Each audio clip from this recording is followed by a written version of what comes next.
এসে গেছি আমরা এয়ারপোর্ট, চলো এবার এন্ট্রি করি। ওহো, dream comes true moment. Rahul যে এই বোর্ডিং পাসটা নিয়ে কি খুশি হয়েছে, তার কারণ ও যখন আগে আসতো এইবার বিরক্ত লাগছে, আর ভালো লাগছে। এটা আবার প্লেনে খাবো। Hello viewers, welcome to our channel, welcome to catch match. যারা যারা আমাদের চ্যানেল ভিজিট করছো, ভালো লাগলে ভিডিওগুলো অবশ্যই লাইক কমেন্ট শেয়ার করতে ভুলো না এবং subscribe and follow catch match. এছাড়াও আমাদের ইউটিউবের পাশাপাশি ফেসবুক এবং ইনস্টাগ্রামেও কানেক্টেড থাকতে চাও যারা, ডেসক্রিপশনের লিঙ্কটা দেখে অবশ্যই ফলো করে দিও। হঠাৎ এত সাজগোজ দেখে বুঝতেই পারছো, মানে খুব সাজগোজ না হলো যে কোথাও না কোথাও একটা বেরোচ্ছি। আবারও সেই কোথায় বেরোচ্ছি সেটা তো এখন বলবো না, সেটা তোমরা গেস করো। আমাদের দেখে যে আমরা কোথায় যেতে পারি, এটা তোমাদের কাছে একটা প্রশ্ন দিয়ে রাখলাম। তো গতকাল, আজকে তো আমরা বেরোচ্ছি, আর গতকাল ছিল ভাইয়ের জন্মদিন। খুব তাড়াহুড়োয় কেটেছে বিগত 3টে দিন আজকে নিয়ে। তো কি কি হলো গতকাল, চলো একবার দেখে এসো। তেরা হ্যাপি বার্থডে, তেরা হ্যাপি বার্থডে, এই জান এখান থেকে। তেরা হ্যাপি বার্থডে, তেরা হ্যাপি বার্থডে। সারাদিন কি করে মেটাবো তোমার এই ঋণ। আচ্ছা, ভাইয়ের হচ্ছে আজকে বার্থডে, সেই কারণে আমরা আজকে ব্লগটা এখান থেকে ওপেন করেছি। মা কোথায়? মা ওপাশ থেকে আসছে কি নিয়ে? বলছে নাটকের শেষ নেই, পায়েস নিয়ে মা এন্ট্রি করেছে। আচ্ছা, এটা আমাদের সেই সোফা কাম বেডটা এখন এখানে ছড়িয়ে পুরো একদম মজলিস বানিয়েছে এখানটাতে। আমরা সবাই ছিলাম, কিন্তু রাহুল প্রথম উইশ করেছে ভাইকে। আমরা তো হাহা হিহি করতে করতে উইশ করা হয়নি। আর রাহুল বলে দিয়েছে সোজা চলে যা ওই হলুদ ঘরে শোকেসের মধ্যে, দেখবি তোর গিফট রাখা আছে, যা ভাই নিয়ে চলে আয়। বলছে আগেই দেখে নিয়েছে, আমি আমার নাম লেখা আবার লাগিয়ে রেখে দিয়েছি। সব মিথ্যে কথা, তুই কি করে জানবি? দিয়েছিস সবাই দেখ। ছি ছি, বালিশটা সরা, বালিশটা দড়িতে দেখ, বালিশটা মানে বয়সটাই ওর বাড়লো, বালিশ না কিন্তু ও আরো এক, আগে তো করেছিলে। শোন তুই এক ধাপ এগিয়ে গেলি, কিন্তু তুই মানুষ হলি না। বন্ধুরা এবার ফোন করছে, ও ব্যাস, এইবার আর পরিবারের মানুষকে চিনতে পারবে না। ফেল এটা। মা, আমার যেদিন জন্মদিন হয় সেদিন আমরা কাজ করেছিলাম, লাইভ করেছিলাম। লাল কেন? লাল শাক কি দেখি? খাওয়াতে হয় পায়েস। লাল কেন? লাল কেন? কেন? করেছিল গাই। ও শাক আর পায়েস। দুদিন আগে পায়েস তৈরি করেছিল। দুদিন আগের পায়েস কি? তোকে 10 দিন আগের পায়েস দিলেও তুই খাবি? দেখ না কেমন ছাতা পড়ে গেছে। কি অপমান করে খাওয়াচ্ছে, আর বলছে দুদিন আগে ছাতা পড়ে গেছে। কি সব ভুলভাল বকেই যাচ্ছে। আশ্চর্য বাবা, এরকম পাটা খামচে দিলি নাকি? আগে মানুষ হও ভাস্কর, মানুষ হও। সব স্যারেরা এখনো বলছে হ্যাঁ, ভাস্কর মানুষ হও। এই দেখো, এই দেখো, ভাস্কর আর মানুষ হচ্ছে না। যাও, তোর ফ্যামিলি টাইম শেষ, এবার বন্ধুদেরকে টাইম দাও। চলে যাও সোনা, যাও। রাহুল এখন গিফট রেখে গেছিল, সেই গিফটটা এখন মা তুলে দিচ্ছে ভাইয়ের হাতে। এইটা দিয়ে তোকে একটা, কিন্তু রাহুল মানে ফাঁকা দিতে নেই কিন্তু। এইটা দিয়ে তোকে কি রাহুল বোঝাতে চাইলো বল? এই যে তোকে একটা ওয়ালেট দিল, এইটা দিয়ে তোকে কিন্তু একটা গভীর অর্থ বোঝানোর চেষ্টা করেছে। সেটা কি তুই বুঝেছিস আগে বল? হ্যাঁ, বললো মানি ব্যাগটা দিল, মানিটা ভরার দায়িত্ব কিন্তু তোর। এবার জীবনে বড় হও, দায়িত্ব নিতে শেখো। মা বাবার দেখার দায়িত্ব ওকে, মা বাবাকে দেখার দায়িত্ব ওর নয়। এখনো মা বাবা ওকেই দেখে যাচ্ছে যে একটু বড় হও, ভালো হও, মানুষ হও। কিন্তু ওর বাচ্চাপনামো দুষ্টু বুদ্ধি আর মাথা থেকে কমছে না। কি হাল করেছে, গায়ে ডিম ফাটিয়ে, মুখে কেক মেখে, ঘড়ি ফড়ি, কি যাতা অবস্থা। দেখি ভাই মুখটা, এই অবস্থা। বাড়িতে সেলিব্রেশন হলো কি হলো না, এখন বাইরে গেছে আগে। আর মায়ের আজকে শরীরটা একেবারেই সাথ দিচ্ছে না, blood pressure very much high. আর তুই এসব করছিস ভাই? ভেরি মাচ হাই ভাই, সুইচটা মেরে দাও ভাই। কি অবস্থা করেছে মুখটা। ইস, ভালো করে স্নান কর, ডিমের গন্ধ যেন একটু না থাকে গায়ে। হাইড্রোজেন H2S দিয়েছি, পকেট থেকে ফোনটা বার কর। হ্যাঁ, আমি ওর ফোন বার করছি, না। একবার ঘড়ি খুলছি, একবার জামা খুলিয়ে দে, ঘড়ি খুলিয়ে দে, এইসব করছে। হাত দিস না। জন্মদিনে এখন বিরিয়ানি, চিলি চিকেন, তার সাথে হাতে করা রুটি। বার্থডে বয় এসে উপস্থিত হয়েছে আমাদের মাঝে 11:30টার সময়। কি যে, কি খবর তোমার? রাত আমি अंतिम में आएंगे। হ্যাঁ, अंतिम में आएंगे। আর মা তো এখন বিছানা দখল করে নিয়েছে, সেই কারণে ভাইয়ের জন্মদিন আজকে এরকম বিরিয়ানি দিয়ে চিলি চিকেন দিয়ে কাটছে। কি দুঃখ। ঠিক আছে, আমার হবে শুক্রবার। যা শুক্রবার আমরা ফিরলে তারপর। তোরা না থাকলেই তো কমে টাকায় সাল্টে দিতে। ঠাস দিয়ে দুটো চর, ভিডিও কলে ভার্চুয়ালি কে নিবি এক চর। আমরা ফিরবো তারপর। এখন ভাইয়ের বার্থডেটা নম করে হলো। হ্যাঁ, ভাই পুরো বন্ধুদের সাথে চুটিয়ে জন্মদিন করেছে। তো আমরা ফিরলে তারপর আবার একটা গ্র্যান্ড সেলিব্রেশন টাইপের কিছু হবে, রেস্টুরেন্টে খেতে ফেতে যা। তাই তো ভাই, খাতে নিয়ে যাবি তো? কি রে, মুখটা তুলতে পারছিস না? আমি তোরা জাস্ট আমি যাবো, লোক যাতে দেখে জন্মদিন ট্রিট আমার। জন্মদিনে তুই খাবি, আমাদের হাতটা ছাড় লাগছে, ঠিক আছে? লাগেজ রেডি, আমাদের হ্যান্ডব্যাগ রেডি। বাবা কি বেরিয়ে গেছে ওটা নিয়ে? হ্যাঁ, ওই পাশে আমাদের ট্রলি রেডি। আর মাকে দেখো, এর শরীর খুব খারাপ। এখন ন্যানো এসছে আমাদের বাড়িতে। ভাই কোথায় গো? কার সাথে আমি বেড়াতে যাচ্ছি দেখো একটু তার চাঁদ বদনটা। আমি আজকে পুরো রাহুলের ভরসায় যাচ্ছি, অন্ধ হয়ে যাব, ঠিক আছে? প্রচন্ড এক্সাইটেড, তার কারণ আমি ফার্স্ট টাইম ফ্লাইটে চড়বো। মানে কি যে হবে, আমি কোনোদিন বেরোনোর আগে আমার পেট গুড়গুড় করে না, এটা আমার মায়ের রোগ আছে। এই বেরোনোর আগে মনে হয় এই টেনশন হচ্ছে, নার্ভাস লাগছে। এই ফার্স্ট টাইম আমার একটু একটু টেনশন হচ্ছে যে সবটা ঠিকঠাক ভাবে পৌঁছে যেতে পারবো কিনা, কারণ ফ্লাইটের এত হ্যাপা। তো সেই সব মিটিয়ে যাওয়া যাক। বাবা, বাবু সেজেছে, ভয় লাগছে একটু। হ্যাঁ, ভয়ের কি আছে? ও সেরা সেরা। 10 মিনিট আগে এখন ট্রেনের অপেক্ষায়।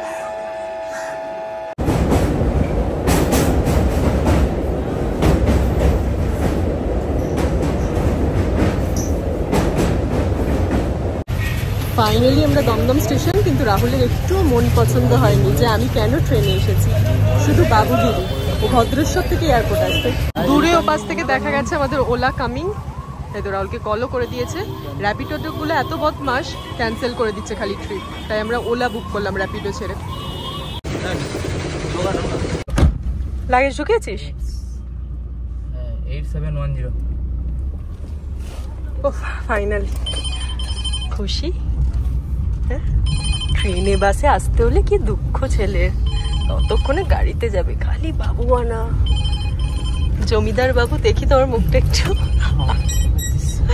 চলো এখন দমদম ছেড়ে এয়ারপোর্টের পথে। রাহুলকে বলছি ঠিকই আর কি করে, কিন্তু প্রচুর গরম লাগছিল বাইরে দাঁড়িয়ে, দরদর করে ঘামছিলাম। মানে বৃষ্টি হচ্ছে একবার, একবার মেঘ করছে, একবার রোদ হচ্ছে, এই নিয়ে চারপাশটা গোমট হয়ে রয়েছে। সেখানে প্রচন্ড মানে ঘেমে নিয়ে অস্থির। এখন গাড়িতে বসে খুব শান্তি লাগছে। এসে গেছি আমরা এয়ারপোর্ট। চলো এবার এন্ট্রি করি, দেখা যাক। আমার তো সবকিছুই প্রথম, তাই আমি রাহুলের থেকে শিখবো সব ব্যাপারটা। রাহুল এখন আমার টিচার হয়েছে, নিজের তো কয়েকবার আসা আছে, তাই জন্য আমাকে একদম মানে স্টুডেন্ট ভাবছে, বুঝেছো তো? হাতে কলমে শেখাচ্ছে সব ব্যাপারটা। অনুসন্ধান করিবেন না বলে কেন লেখা ওখানে? তখন যে কথাগুলো বলতে বলতে তাড়াহুড়ো তাই বলা হলো না, সেটা হচ্ছে যে রাহুল বলছে কি, একবার বলছে বাড়ি থেকে আসবো গাড়ি করে। তারপর আমি থামে, বাড়ি থেকে কি বাজে খরচা করে কোনো লাভ আছে? আমরা ট্রেনে করে ইজিলি চলে যেতে পারবো দমদম। বলছে না, তাহলে বালি থেকে যাব গাড়ি করে। বলছি না, বালি থেকে গেলেও তো বেশি টাকা লাগবে, বালি থেকে দমদম কতটুকুনি, ঠিক আছে তো চলো আমরা ট্রেনে করেই চলে যাই বলে আমরা চলে আসলাম মাত্র 250 টাকায়। দমদম থেকে মাত্র 250 টাকায় ওলা করে চলে আসলাম এয়ারপোর্ট। সেইটা প্রায় 2500 টাকায় ও আসার পরিকল্পনা করছিল। আমি যে টাকাগুলো সেভ করে দিই, কোথায় আমার একটু বাহবা দেবে সে না, তোর সবেতেই টাকা বাঁচানো, কিপটেমি, আমি যে সঞ্চয়ী মানুষ সেই সব বলবে না। পুরুষ মানুষরা কি কমপ্লেন করে, বেশিরভাগ পুরুষ মানুষের একটাই কমপ্লেন যে বউরা বেশি খরচা করিয়ে দেয়। আমি সেভ করাতে চাইছি, কিন্তু ও উল্টে খরচা করিয়ে দিচ্ছে। এই হচ্ছে সিনারিও। এয়ারপোর্টের প্রথমে ঢুকেই আমার যে বিষয়টা ভালো লেগেছে, এই সেগমেন্টটা, বাংলা ভাষাকে যে একটা গুরুত্ব দেওয়া হয়েছে, এইটা আমার বেশ ভালো লেগেছে। সুন্দর সাজানো গোছানো ব্যাপার স্যাপার। হ্যাঁ, কি অপমান করছে আমাকে, ফার্স্ট টাইম নিয়ে আসছে বলে কি অপমান আমার শেষ নেই। পুরো স্টুডেন্টের মতন বোঝাচ্ছে, বলছে এখানে লাগেজ চেক হবে, লাগেজ চলে যাবে। তবে আমার তো ওটা শুনেই কিরকম বুক দুরুদুরু হচ্ছে যে লাগেজটা ছেড়ে দিতে হবে। ট্রেনে বেশ যেতাম, লাগেজটা নিজের সাথেই নিয়ে যেতাম, ভালো লাগবে। 1 লিটার জল মা, আবার এইটা নিয়ে আমি পরে বলবো, এটা নিয়ে পরে আসে। হাওড়া স্টেশনে ফ্রিতে, ফ্রি ড্রিঙ্কিং ওয়াটার ফ্রিতে। আমার হাওড়া স্টেশন বেঁচে থাক। আমাদের ফ্লাইট ছিল রাত 9টায়। আমরা সেই কারণে আমি বেশি একটু প্যানিক করছিলাম। আমি তাড়াহুড়ো করে বেরোবো, অনেক তাড়াতাড়ি বেরিয়ে পড়েছি। বেরিয়ে এখন বাজে 5টা 20, আমরা চলে এসেছি। মেসেজ এসছে যে ফ্লাইট ডিলে হবে, ফ্লাইট 9টার ফ্লাইট ছাড়বে 10টা 20। কি কপাল আমাদের এতক্ষণ বসে থাকা। তারপর আবার করলাম। হ্যাঁ, ও আমায় বারণ করেছিল, কিন্তু আমি একটু তাড়াহুড়ো করছিলাম, না না ফার্স্ট টাইম আমি একটু যাই, শান্তি লাগবে তাহলে মনে। ঠিক আছে, চলো দেখবো, ঘুরবো, বিষয়গুলো শেখারও আছে। তাহলে তোমায় পড়াশোনা শেখাচ্ছিল একটু আগে, আমি বোঝার চেষ্টা করছি, আমি মাথায় রাখতে পারছি না। খালি মনে হচ্ছে আমার ট্রেন সফরই ভালো। গোলক ধাঁধায় ঘুরতে ঘুরতে এখন আমরা লাগেজ ড্রপ করব বলে যাচ্ছি।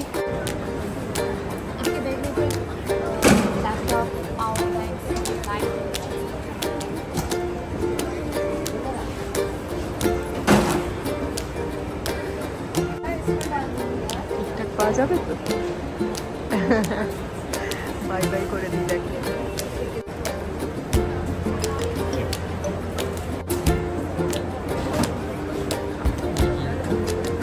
আমার ব্যাগ চলে গেল, কি হবে রাহুল? হ্যালো, রাহুল যে এই বোর্ডিং পাসটা নিয়ে কি খুশি হয়েছে, তার কারণ ও যখন আগে আসতো তখন ওই যে ওখানে করতিস, তাই তো? ই চেকিং করে ফেলতাম। ই চেকিং করে ফেললে এই কাগজগুলো আর পাওয়া যেত। তোর এই 4টে কাগজের জন্য যে কি খুশি হয়েছে বোর্ডিং পাস পেয়ে। 4টে কেন, কোথায় যাচ্ছ?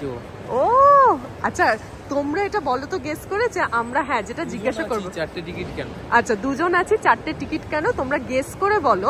আমরা এখন আছি কলকাতা এয়ারপোর্টে, এবার তোমরা গেস করে বলো আমরা এখান থেকে কোথায় যাচ্ছি। দুটো মানুষের 4টে টিকিট।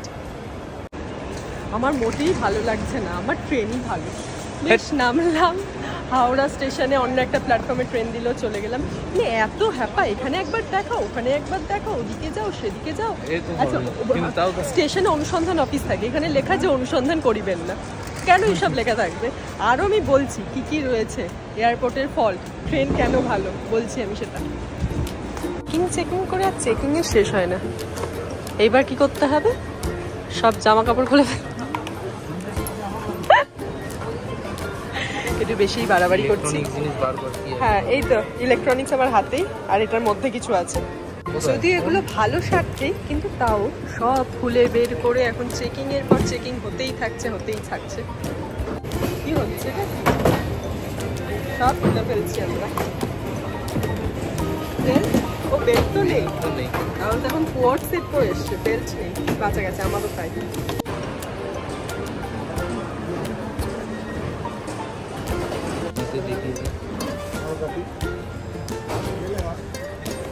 এতগুলো ফোন নিয়ে কি করছি? জমা দিয়ে হ্যাঁ, আমাদের আরেকটা কোথায়? ওই ব্যাগটা আবার ওইখানে চলে গেছে কেন? ওহো, ড্রিম কামস ট্রু মোমেন্ট। কি লাগছে, আকাশটা মেঘ করে এসেছে, পরন্ত বিকেল। আমার তো মনে হচ্ছে বাইরেটা যাই, একটু মাঠে গিয়ে হাওয়া খেয়ে আসি ময়দানের মতন। যেতে দেবে কি আমার মাঠে?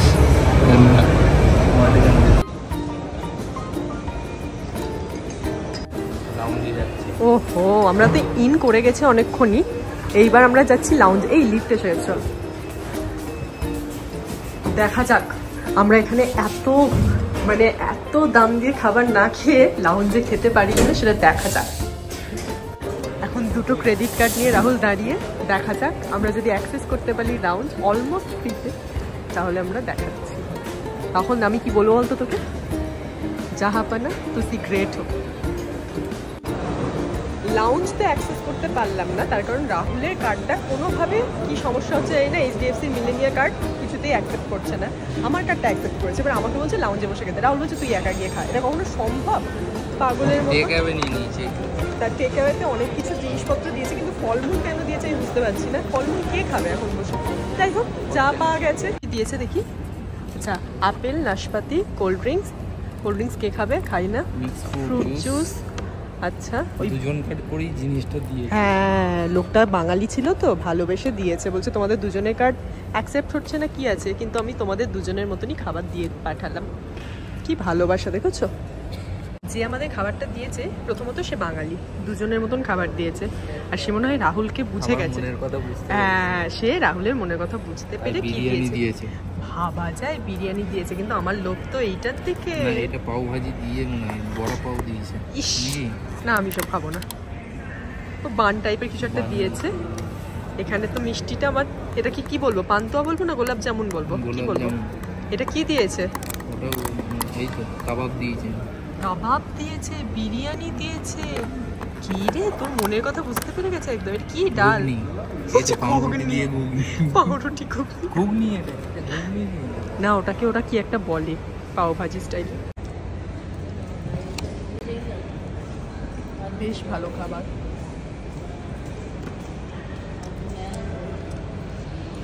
খাবার আমরা এনজয় করি, কিন্তু লাউঞ্জে বসে খাওয়ার সুযোগ হলে আরো ভালো হতো। কি আর করা যাবে, কাবাবটা টু গুড। রাহুল কিন্তু ভালো ছেলে।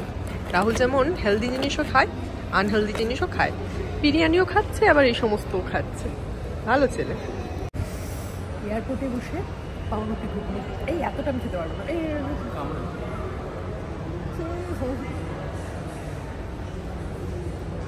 আমি ভাবছিলাম এটা ঘুগনি না, ওই ছোলে টাইপের কিছু, কিন্তু না, দেখলাম সত্যি এটা ঘুগনি। ভালো খেতে। তাহলে বিরিয়ানির দিকে হাত বাড়ানো হয়নি, ওটা সবার শেষে। তারপরেও গোলাপ জামুন দিয়ে একদম এন্ড। বিরিয়ানি তো পুরো শেষ করে ফেলেছে। কেমন লাগলো বিরিয়ানি? ভালো, এটা না সবই ভালো। হ্যাঁ, আমারও কিন্তু ভেতরে খেতে পেতাম ভালো। হ্যাঁ, ও কি রাহুলের দুঃখ, যদি ভেতরে খেতে পেত। আমার কার্ডটাই জুড়িয়ে দিল। কি করা যাবে, 6 লাখ লিমিট আছে, সেই কার্ড যদি না। হ্যাঁ, তাই না, তাই কি আর করা যাবে। যাই হোক, এইটা বরঞ্চ ভালো হয়েছে। যা এইচডিএফসি মিলেনিয়া আর রেগুলার কার্ড নিচ্ছে না।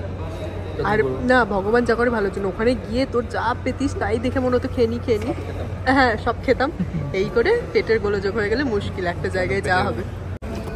এত ভালো করে খেয়ে দিয়ে সবটা আমরা শেষ করেছি। রায়তাটা খেয়ে শেষ করতে পারিনি, বাদ বাকি পুরোটাই খেয়ে ফেলেছি। সেটাকে আবার রাহুল নতুনের মতন প্যাক করে দিয়েছে। কি অবস্থা! এটা কি আবার ওদেরকে দিয়ে আসা হবে নাকি? আবার ভরে দিতে বলবো। আবার ভরে দিতে হলো, রিফিল। দূরে ওখানে প্লেনের আনাগোনা লেগেই আছে। আমাদের 25 নম্বর গেট বলেছে। আমরা খাওয়া দাওয়া করে এখন এখানে ওয়েট করছি। যেটা ভাবছিলাম যে এখানে বোধহয় অনেক হ্যাপা এয়ারপোর্টে, সেরকমটা কিন্তু দেখলাম না। তাড়াতাড়ি হয়ে গেল, ওই একটু সিকিউরিটি চেক আপে যেটুকুনি হ্যাপা হয় আর কি। তারপরে তো এখানে এসে অর্ধেক সময় আর সময়, আমরা যেহেতু আরও আগে এসেছি আর আমাদের ফ্লাইট টাইম ডিলে হয়েছে, সো আমাদের হাতে আরও বেশি সময়। খাওয়া দাওয়া মিটিয়ে এখন আমরা বসে আছি। এখন ভাবছি যে প্লেনে আসার সুবিধা আর অসুবিধা কী। সেই পরীক্ষায় প্রশ্ন আসতো না, হ্যাঁ, অ্যাডভান্টেজ আর ডিসঅ্যাডভান্টেজগুলো লেখো, সেগুলো আমরা এখন আলোচনা করছি বসে বসে। রাহুল তো সব প্লেনে চাপার সুবিধাগুলোই বলবে, আমি অসুবিধাগুলো বলবো। একটা জলের বোতল 80 টাকা, ঠিক আছে। তারপর কী যেন, ও লাগেজের তো একটা ব্যাপার থাকেই, যে ওয়েট মেপে নিয়ে যেতে হবে ঠিকঠাকভাবে। ট্রেনে ওই সমস্ত ব্যাপার স্যাপার থাকে না। তাহলে এক্ষুনি বলবে কত তাড়াতাড়ি যাওয়া যায় বলতো, তাই তো। প্লেনে তো সেটাই একটা সুবিধা, মানে সেটা একটা বিশাল অ্যাডভান্টেজ, যেটার জন্যই চলছে আর কি। ট্রেনেও আছে, কিন্তু সেটা কেউ চেক করে না। ট্রেনেও নিয়ম আছে, সেই সেটা কেউ চেক করে না। বলে না, ভগবান জব দেতা হ্যায় ছাপ্পার ফাড়কে দেতা হ্যায়। এই হয়েছে অবস্থা। কি দুঃখ। আয় বসে পড়। ফ্লাইট ডিলে হয়েছে, খাবার দিয়েছে। ফ্লাইট ডিলে করতে করতে আমাদের আরো ডিলে হলো। না মোটো না, এত খাবার খাওয়ার দরকার নেই। কি দিয়েছে দেখি। বাফেট ব্রেকফাস্ট খেয়ে তারপর যাবো। বাফে ব্রেকফাস্ট দেবে? উড়ে সাবাস, ফেল করে যাবে কোম্পানি। এই যে বিরিয়ানি, হ্যাঁ, আমার গন্ধটা শুকে সেরকমই মনে হচ্ছে। তো দেখা যাক এখানে কি দিয়েছে। আমাদের ফ্লাইটটা ডিলে করে করে 9টা থেকে 10টা 20, 10টা 20 থেকে এখন 11টা 15 হয়েছে। সেই কারণে আমাদের ডিনার প্রোভাইড করেছে। ভেজ বিরিয়ানি উইথ রায়তা, হ্যাঁ, আর একটা মিষ্টি পায়েস দিয়েছে। ব্যাস, পায়েসটা তো আমি খাবোই। এটা আবার প্লেনে খাবো। প্লেনে নাকি খাবে? প্লেনে ঘুমো। 2খানা প্যাকেট দিয়েছে, কিন্তু ভেজ বিরিয়ানি তো পোলাওয়ের মতন না। আপনার না পোলাও লাগছে, বিরিয়ানি কম। ওটাকে ভালো টেস্ট। যাই, আমি আসছি। কিন্তু পায়েসটা খেলে ভয় লাগছে, রাত্রিবেলা গন্ডগোল না হয়। এই হচ্ছে ডাব্বা। চামচের হাইট এতটা, চামচটা এইটুকু। এটাই হচ্ছে ট্রিক্স। আচ্ছা, বিরিয়ানি তো রাহুলই খেয়েছে, আমি একদমই আর খেতে ভালো লাগছে না, পেট পুরো ভর্তি। আমার পায়েসটা খুব ভালো লেগেছে। পায়েসটা 1 চামচ আমি খেয়ে দেখেছি, কিন্তু ভাবছি রাত্রিবেলা এই সমস্ত খাবো কিনা। না, কিশমিশ খাবো। এখনো 1 ঘন্টা দেরি। রাহুল এখন মন দিয়ে দেখছে আমাদের ফ্লাইটটা আসছে না, ডাক কি পড়বে না। ডিনার প্যাকেজের সাথে যেটা সবচেয়ে ভালো যে জল দিয়েছে। জলটা অ্যাভেলেবেল পেয়ে গেছি এবারে। হ্যাঁ, প্রচুর জল, খেয়ে শেষ করতে পারছি না। কি সৌভাগ্য। আমি এটাই চাইছিলাম যে প্যাকেজ ওয়াটার। হ্যাঁ, নয়তো রাহুল আবার কিনে নিতাম। হ্যাঁ রাহুল 100 টাকা দিয়ে 80 টাকা দিয়ে জল কিনতো আর কি। 200 ml 500 হ্যাঁ 200 ml 500 ml তাতে যতটাই দিক না কেন, রাহুল তো মানে সে বলেই যাচ্ছে জল কিন্তু কিনে খেতে হবে অনেক টাকা কিনে, কিন্তু সৌভাগ্যবশত আমাদের আর জল কিনতেই লাগেনি। তখন পেয়েছি, এখন পেয়েছি, এনেছিলাম।